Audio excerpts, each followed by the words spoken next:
María Evangelizadora Radio, un pedacito de cielo en tu hogar. Te presenta el santo de hoy. 3 de diciembre. San Francisco Javier, patrono de los misioneros. Francisco nació en el castillo de Javier, Navarra, el año 1506. Cuando estudiaba en París, se unió al grupo de San Ignacio. Fue ordenado sacerdote en Roma el año 1537 y se dedicó a obras de caridad. El año 1541 marchó al Oriente, evangelizó incansablemente la India y el Japón durante 10 años y convirtió muchos a la fe. Murió el año 1552 en la isla de Sanchón Sacián, a las puertas de China. Son pocos los hombres que tienen el corazón tan grande como para responder a la llamada de Jesucristo e ir a evangelizar hasta los confines de la tierra. San Francisco Javier es uno de esos. Con razón ha sido llamado el gigante de la historia de las misiones, y el Papa Pío X lo nombró patrón oficial de las misiones extranjeras y de todas las obras relacionadas con la propagación de la fe. La oración del día de su fiesta dice así: Señor, tú has querido que varias naciones llegaran al conocimiento de la verdadera religión por medio de la predicación de San Francisco Javier.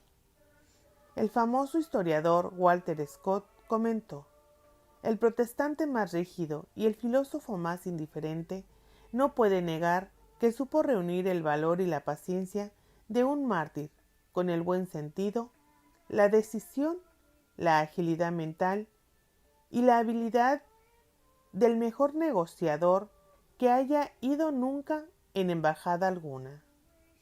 Francisco nació en el año 1506, en el castillo de Javier, en Navarra, cerca de Pamplona, España. A los 18 años fue a estudiar a la Universidad de París, en el Colegio de Santa Bárbara, donde en el año 1528 obtuvo el grado de licenciado. Dios estaba preparando grandes cosas, por lo que dispuso que Francisco Javier tuviese como compañero de la pensión a Pedro Fabre, que sería como el jesuita y luego beato también. Providencialmente conoció a un extraño estudiante llamado Ignacio de Loyola, ya bastante mayor que sus compañeros. Al principio, Francisco rehusó la influencia de Ignacio, el cual le repetía la frase de Jesucristo: ¿de qué sirve a un hombre ganar al mundo entero si se pierde a sí mismo? Este pensamiento al principio le parecía fastidioso y contrario a sus aspiraciones, pero poco a poco fue calando y retando su orgullo y vanidad. Por fin, San Ignacio logró que Francisco se apartara un tiempo para hacer un retiro especial que el mismo Ignacio había desarrollado basado en su propia lucha por la santidad. Se trata de los ejercicios espirituales. Francisco fue guiado por Ignacio en aquellos días de profundo combate espiritual y quedó profundamente transformado por la gracia de Dios. Comprendió las palabras que Ignacio: un corazón tan grande y un alma tan noble no pueden contenerse con los efímeros honores terrenos. Tu ambición debe ser la gloria que dura eternamente. Llegó a ser uno de los 7 primeros seguidores de San Ignacio, fundador de los jesuitas, consagrándose al servicio de Dios en Montmartre en el año 1534. Hicieron voto de absoluta pobreza y resolvieron ir a Tierra Santa para comenzar desde ahí su obra misionera, poniéndose en todo caso a la total dependencia del Papa. Junto con ellos recibió la ordenación sacerdotal en Venecia 3 años más tarde, y con ellos compartió las vicisitudes de la naciente compañía. Abandonado el proyecto de la Tierra Santa, emprendieron camino hacia Roma, en donde Francisco Colaboró con Ignacio en la redacción de las constituciones de la Compañía de Jesús. En 1540, San Ignacio envió a Francisco Javier y a Simón Rodríguez a la India en la primera expedición misional de la Compañía de Jesús. Para embarcarse, Francisco Javier llegó a Lisboa hacia fines de junio. Inmediatamente fue a reunirse con el padre Rodríguez, quien se ocupaba de asistir e instruir a los enfermos en el hospital donde vivía. Javier se hospedó también ahí y ambos solían salir a instruir y a catequizar en la ciudad. Pasaban los domingos oyendo confesiones en la corte, pues el rey Juan III los tenía en gran estima. Esa fue la razón por la que el padre Rodríguez tuvo que quedarse en Lisboa. También San Francisco Javier se vio obligado a permanecer ahí 8 meses, y fue por entonces cuando escribió a San Ignacio: el rey no está todavía decidido a enviarnos a la India, porque piensa que aquí podremos servir al Señor tan eficazmente como allí. Pero Dios tenía otros planes y Francisco Javier partió hacia las misiones el 7 de abril de 1541 cuando tenía 35 años. El rey le entregó un breve por el que el Papa le nombraba nuncio apostólico en el Oriente. El monarca no pudo conseguir que aceptase más que un poco de ropa y algunos libros. Tampoco quiso Javier llevar consigo a ningún criado, alegando que la mejor manera de alcanzar la verdadera dignidad es lavar los propios vestidos sin que nadie lo sepa. Con él partieron a la India el padre Pablo de Camerino, que era italiano, y Francisco Mancilas, un portugués que aún no había recibido las órdenes sagradas.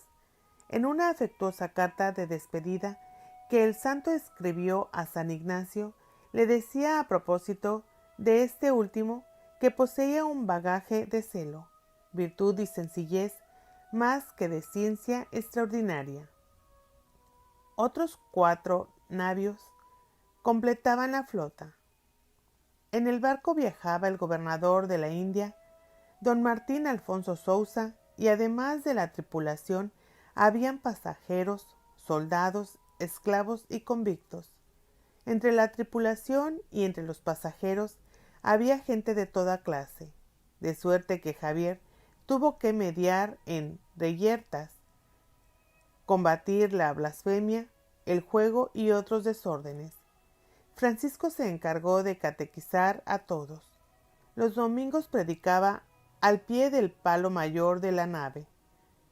Convirtió su camarote en enfermería y se dedicó a cuidar a todos los enfermos, a pesar de que, al principio del viaje, los mareos le hicieron sufrir mucho a él también. Pronto se desató a bordo una epidemia de escorbuto, y solo los misioneros se encargaban de cuidar de los enfermos. La expedición navegó meses para alcanzar el Cabo de Buena Esperanza en el extremo sur del continente africano y llegar a la isla de Mozambique, donde se detuvo durante el invierno. Después siguió por la costa este del África Oriental y se detuvo en Malidín y en Socotra. Por fin, la expedición llegó a Goa el 6 de mayo de 1542, tardándoles el doble de lo normal. San Francisco Javier se estableció en el hospital hasta que llegaron sus compañeros, cuyo navío se había retrasado. Goa era colonia portuguesa desde 1510. Había ahí un número considerable de cristianos, con obispos, cleros y varias iglesias. Desgraciadamente, muchos de los portugueses se habían dejado arrastrar por la ambición, la usura y los vicios. hasta el extremo de que muchos abandonaban la fe. Los sacramentos habían caído en desuso. Se usaba el Santo Rosario para contar el número de azotes que mandaban dar a sus esclavos. La escandalosa conducta, los cristianos alejaban de la fe a los infieles. Esto fue un reto para San Francisco Javier. Además, fuera de Goa, había a lo más 4 predicadores y ninguno de ellos era sacerdote. El misionero comenzó por instruir a los portugueses en los principios de la religión y a formar a los jóvenes en la práctica de la virtud. Después de pasar la mañana en asistir y consolar a los enfermos y a los presos en hospitales y prisiones miserables, recorría las calles tocando una campanita para llamar a los niños y a los esclavos al catecismo. Estos acudían en gran cantidad y el santo les enseñaba el credo, las oraciones y la práctica de la vida cristiana. Todos los domingos celebraba la misa a los leprosos, predicaba a los cristianos y a los hindús y visitaba las casas. Su amabilidad y su caridad con el prójimo le ganaron muchas almas. Uno de los pecados más comunes era el concubinato de los portugueses de todas las clases sociales con las mujeres del país, dado que había en Goa muy pocas portuguesas. Torricelli, el autor de la primera biografía de San Francisco Javier, que fue publicado en 1594, describe con viveza los métodos que empleó el santo para combatir aquella vida de pecado. Por ellos puede verse el tacto con que supo Javier predicar la moralidad cristiana, demostrando que no contradecía ni al sentido común ni a los instintos verdaderamente humanos. Para instruir a los pequeños y a los ignorantes, el santo solía adaptar las verdades del cristianismo a la música popular, un método que tuvo tal éxito que, poco después, se cantaban las canciones que él había compuesto, lo mismo en las calles que en las casas, en los campos, en los talleres. 5 meses más tarde, se enteró Javier de que las costas de la pesquería, que se extienden frente a Ceilán, desde el cabo de Comorín hasta la isla de Manar, habitaba la tribu de los Parabás.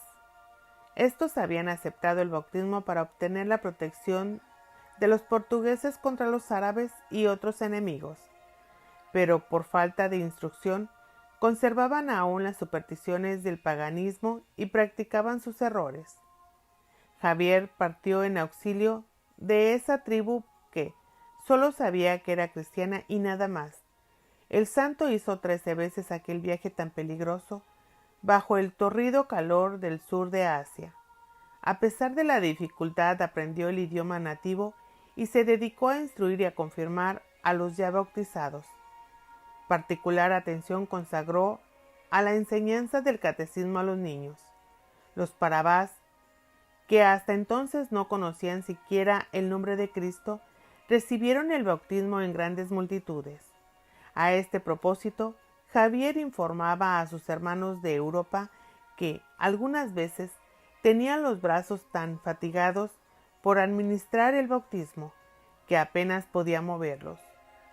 Los generosos Parabás, que eran considerados de casta baja, extendieron a San Francisco Javier una acogida calurosa, en tanto que los brahmanes de clase alta recibieron al santo con gran frialdad, y su éxito con ellos fue tan reducido que, al cabo de 12 meses, solo había logrado convertir a un brahmán. Según parece, en aquella época Dios obró varias curaciones milagrosas por medio de Javier. Por su parte, Javier se adaptaba plenamente al pueblo con el que vivía. Con los pobres comía arroz y dormía en el suelo de una pobre choza. Dios le concedió maravillosas consolaciones interiores. Con frecuencia decía Javier de sí mismo: oigo exclamar a este pobre hombre que trabaja en la viña de Dios: Señor, no me des tantos consuelos en esta vida, pero si tu misericordia ha decidido dármelos, llévame entonces todo entero a gozar plenamente de ti. Javier regresó a Agoa en busca de otros misioneros y volvió a la tierra de los Parabás con 2 sacerdotes y un catequista indígena, y con Francisco Mancilas, a quienes dejó en diferentes puntos del país. El santo escribió a Mancilas una serie de cartas que constituye uno de los documentos más importantes para comprender el espíritu de Javier y conocer las dificultades con que se enfrentó. Nada podía desanimar a San Francisco. Si no encuentro una barca, dijo en una ocasión, iré nadando. Al ver la apatía de los cristianos ante la necesidad de evangelizar, comentó: si en esas islas hubiera minas de oro, los cristianos se precipitarían allá, pero no hay sino almas para salvar. Deseaba contagiar a todos con su celo evangelizador. El sufrimiento de los nativos a manos de los paganos y de los portugueses se convirtió en lo que él describía como una espina que llevo constantemente en el corazón. En cierta ocasión fue raptado un esclavo indio y el santo escribió: ¿les gustaría a los portugueses que uno de los indios se llevase a la fuerza a un portugués al interior del país? Los indios tienen idénticos sentimientos que los portugueses. Poco tiempo después, San Francisco Javier extendió sus actividades a Travancore. Algunos autores han exagerado el éxito que tuvo ahí, pero es cierto que fue acogido con gran regocijo en todas las poblaciones y que bautizó a muchos de los habitantes. Enseguida escribió el padre Mancilas que fuese a organizar la iglesia entre los nuevos convertidos. En su tarea solía valerse el santo de los niños, a quienes seguramente divertía mucho repetir a otros lo que acababa de aprender de labios del misionero. Los badagas del norte cayeron sobre los cristianos de Comoín y Tuticorin, destrozaron las poblaciones, asesinaron a varios y se llevaron a otros muchos como esclavos. Ello entorpeció la obra misional del santo. Según se cuenta, en cierta ocasión salió solo Javier al encuentro del enemigo con el crucifijo en la mano y le obligó a detenerse. Por otra parte, también los portugueses entorpecían la evangelización. Así, por ejemplo, el comandante de la región estaba en tratos secretos con los badagas. A pesar de ello, cuando el propio comandante tuvo que salir huyendo, perseguido por los badagas, San Francisco Javier escribió inmediatamente al padre Mancillas: «Os suplico, por el amor de Dios, que vayáis a prestarle auxilio sin demora. De no haber sido por los esfuerzos infatigables del santo, el enemigo hubiese exterminado a los parabas. Y hay que decir, en honor de esa tribu, que su firmeza en la fe católica resistió a todos los embates. El reyezuelo de Jaffna, Ceilán del Norte, al enterarse de los progresos que había hecho el cristianismo en Manar, mandó asesinar allí a 600 cristianos. El gobernador Martín del Sousa organizó una expedición punitiva que debía partir en Negatapán. San Francisco Javier se dirigió a ese sitio, pero la expedición no llegó a partir, de suerte que el santo decidió emprender una peregrinación a pie al santuario del apóstol Santo Tomás de Milapur. donde había una reducida colonia portuguesa a la que podía prestar sus servicios. Se cuentan muchas maravillas de los viajes de San Francisco Javier, además de la conversión de los numerosos pecadores públicos europeos, a los que se ganaba con su exquisita cortesía. Se atribuyen también otros milagros. En 1545, el santo escribió desde Cochín al rey de Portugal, en la que le daba cuenta del estado de la misión. En ella habla del peligro en que estaban los neófitos de volver al paganismo, escandalizados y desalentados por las injusticias y las vejaciones que les imponen los propios oficiales de vuestra majestad. Cuando nuestro Señor llame a vuestra majestad a juicio, oirá tal vez vuestra majestad las palabras airadas del Señor. ¿Por qué no castigaste a aquellos de tus súbditos sobre los que tenías autoridad y que me hicieron la guerra en la India? El santo habla muy elogiosamente del vicario general de las Indias, don Miguel Vaz, y ruega al rey que le envíe nuevamente con plenos poderes, una vez que éste haya rendido su informe en Lisboa. ¿Cómo espero morir en estas partes de la tierra y no volver a ver a vuestra majestad en este mundo? Ruégole que me ayude con sus oraciones para que nos encontremos en el otro. Ciertamente estaremos más descansados que en este. San Francisco Javier repite sus alabanzas sobre el vicario general en una carta al padre Simón Rodríguez, en donde habla todavía con mayor franqueza acerca de los europeos. No titubeen en hacer el mal, porque piensan que no pueden ser malo lo que se hace sin dificultad y para su beneficio. Estoy aterrado ante el número de las inflexiones nuevas que se dan aquí a la conjugación del verbo robar. En la primavera de 1545, San Francisco Javier partió para Malaca, donde pasó 4 meses. Malaca era entonces una ciudad grande y próspera. Alburquerque la había conquistado para la corona portuguesa en 1511 y desde entonces se había convertido en un centro de costumbres licenciosas, anticipándose a la moda que se introducirían varios siglos más tarde. Las jóvenes se paseaban en pantalones sin tener siquiera la excusa de que trabajaban como los hombres. El santo fue acogido en la ciudad con gran reverencia y cordialidad y tuvo cierto éxito en sus esfuerzos de reforma. En los 18 meses siguientes es difícil seguirle los pasos.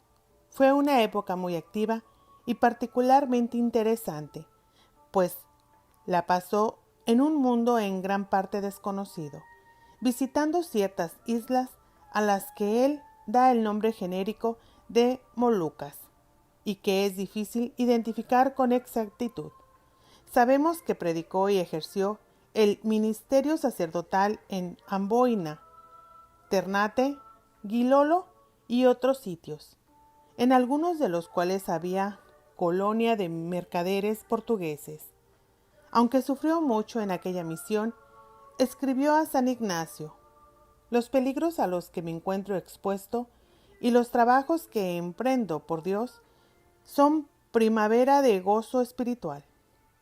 Estas islas son el sitio del mundo en que el hombre puede más fácilmente perder la vista de tanto llorar, pero se trata de lágrimas de alegría.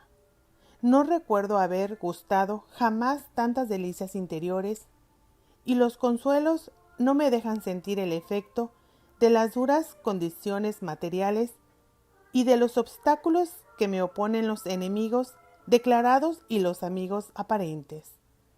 De vuelta a Malaca, el santo pasó ahí otros 4 meses predicando.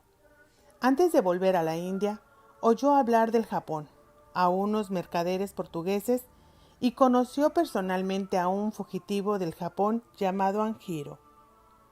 Javier desembarcó nuevamente en la India en enero de 1548. Pasó los siguientes 15 meses viajando sin descanso entre Goa, Ceilán y Cabo de Comorín para consolidar su obra, sobre todo el Colegio Internacional de San Pablo en Goa, y preparar su partida al misterioso Japón, en el que hasta entonces no había penetrado ningún europeo. Escribió la última carta al rey Juan III a propósito de un obispo armenio y de un fraile franciscano. En ella decía: «La experiencia me ha enseñado que vuestra majestad tiene poder para arrebatar a las Indias sus riquezas y disfrutar de ellas, pero no tiene para disfrutar la fe cristiana». En abril de 1549 partió de la India acompañado por otro sacerdote de la Compañía de Jesús y un hermano coadjutor, por Anjiro, que había tomado el nombre de Pablo, y por otros 2 japoneses que se habían convertido al cristianismo. El día de la fiesta de la Asunción desembarcaron en Kagoshima, Japón. En Kagoshima, los habitantes lo dejaron en paz. San Francisco Javier se dedicó a aprender el japonés, lo cual no era nada fácil para él. Sin embargo, logró traducir al japonés una exposición muy sencilla de la doctrina cristiana que repetía a cuantos se mostraban dispuestos a escucharle. Al cabo de un año de trabajo, había logrado unas 100 conversiones. Ello provocó las sospechas de las autoridades, las cuales le prohibieron que siguiese predicando. Entonces el santo decidió trasladarse a otro sitio con sus compañeros, dejando a Pablo al cuidado de los neófitos. Antes de partir a Kagoshima, fue a visitar la fortaleza de Itzkuch. Ahí convirtió a la esposa del jefe de la fortaleza, al criado de ésta, a algunas personas más y dejó la nueva cristiandad al cargo del criado. 10 años más tarde, Luis de Almeida, médico y hermano coadjutor de la Compañía de Jesús, encontró en pleno fervor a esa cristiandad aislada. San Francisco Javier se trasladó a Hirado, al norte de Nagasaki. El gobernador de la ciudad acogió bien a los misioneros, de suerte que en esas cuantas semanas pudieron hacer más de lo que había hecho en Kagoshima en un año.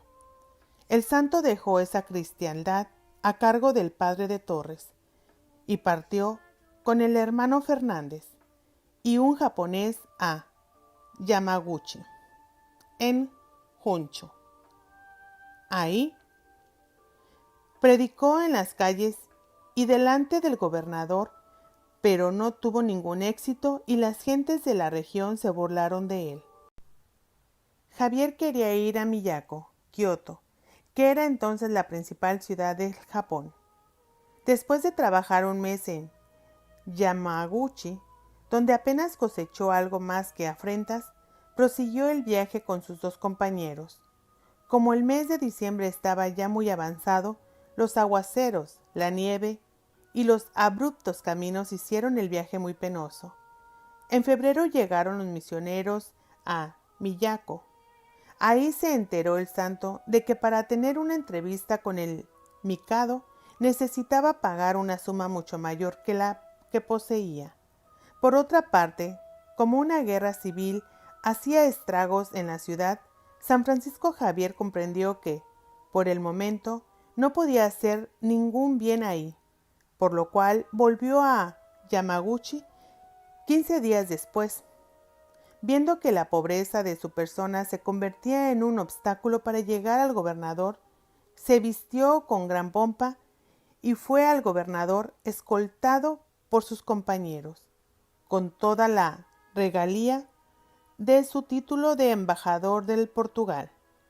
Le entregó las cartas que le habían dado para el caso las autoridades de la India y le regaló una caja de música, un reloj y unos anteojos, entre otras cosas.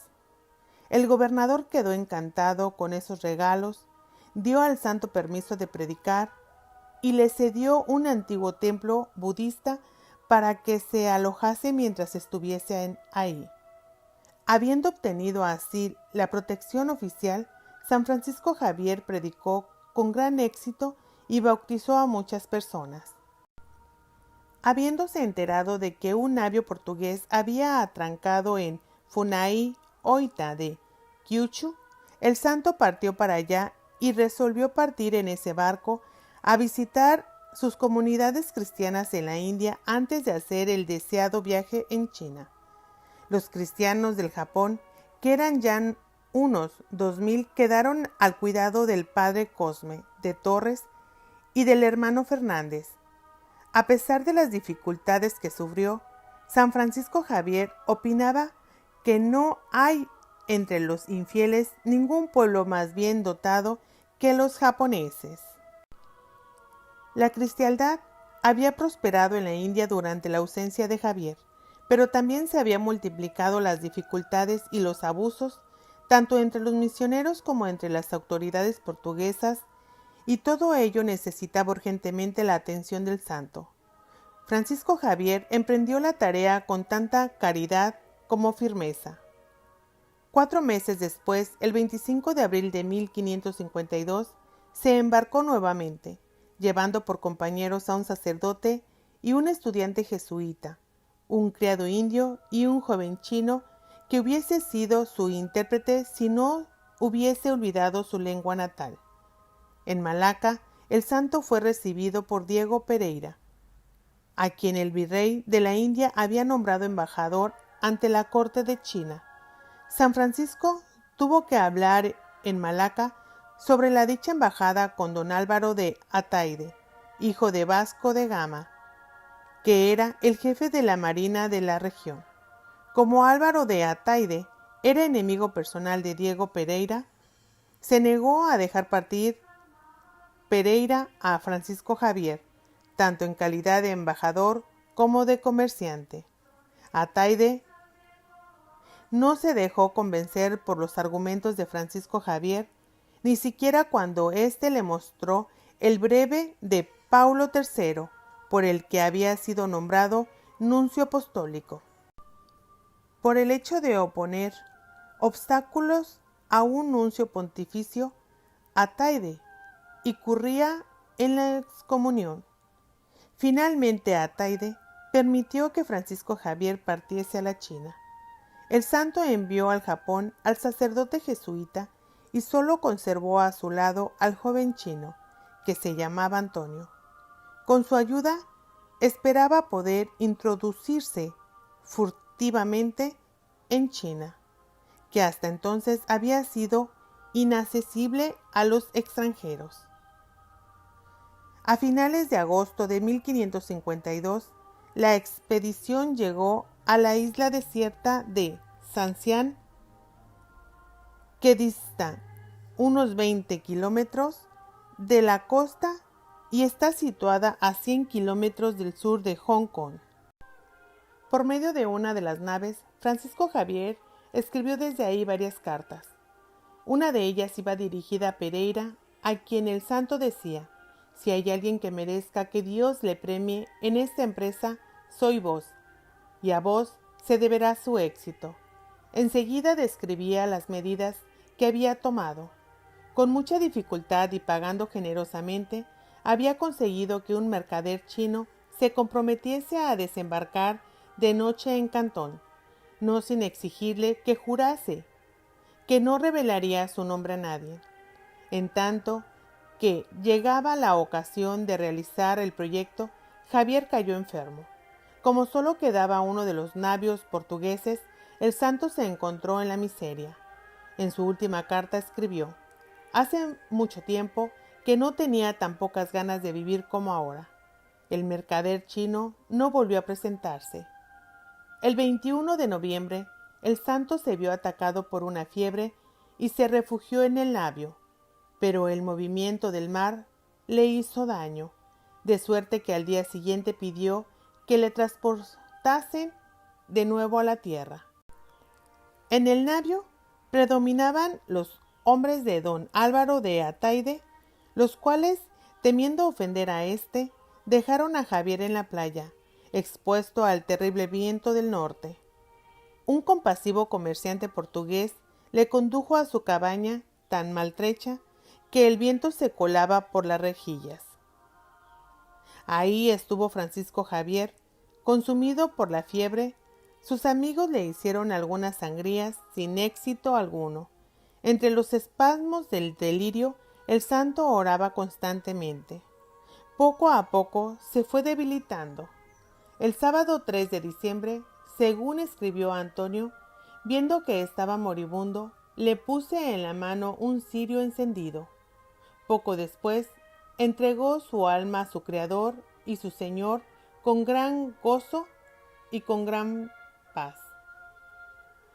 Y reposó pronunciando el nombre de Jesús. San Francisco Javier tenía entonces 46 años y había pasado 11 en el Oriente. Fue sepultado el domingo por la tarde. Al entierro asistieron Antonio, un portugués y 2 esclavos. Uno de los tripulantes del navío habían aconsejado que se llenase de barro el féretro para poder trasladar más tarde los restos. 10 semanas después se procedió a abrir la tumba. Al quitar el barro del rostro, los presentes descubrieron que se conservaba perfectamente fresco y que no había perdido el color. También el resto del cuerpo estaba incorrupto y solo olía a barro. El cuerpo fue trasladado a Malaca, donde todos salieron a recibirlo con gran gozo, excepto don Álvaro de Ataide. Al fin del año, fue trasladado a Goa, donde los médicos comprobaron que se hallaba incorrupto. Allí reposa todavía en la iglesia del Buen Jesús. Francisco Javier fue canonizado en 1622, al mismo tiempo que Ignacio de Loyola, Teresita de Ávila, Felipe Neri e Isidro Labrador.